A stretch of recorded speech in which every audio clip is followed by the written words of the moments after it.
Hi అండి. France fry ఒకసారి ఇలా ట్రై చేయండి. చాలా టేస్టీగా ఉంటుంది. అలాగే పెద్ద ప్రాసెస్ కూడా ఏమి ఉండదు, సింపుల్గా అయిపోతుంది. జస్ట్ 10 మినిట్స్లో చేసేయచ్చు.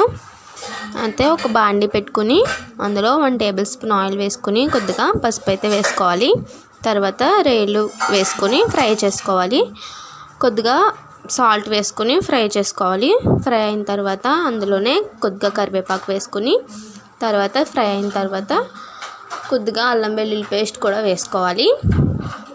వేసుకొని ఫ్రై చేసుకున్న తర్వాత మనకి టేస్ట్కి తగినంత కారం అలాగే ఫిష్ మసాలా వేసుకుని ఫ్రై అయిన తర్వాత కొద్దిగా కొత్తిమీర వేసుకుంటే టేస్ట్ అయితే అదిరిపోతుందండి. ఇంకైతే నేనైతే టేస్ట్ అయితే చూద్దామని డిన్నర్ అయితే చేస్తామని ఇంకా పెట్టేసుకుంటున్నాను. టేస్ట్ మాత్రం సూపర్ ఉందండి. Please subscribe.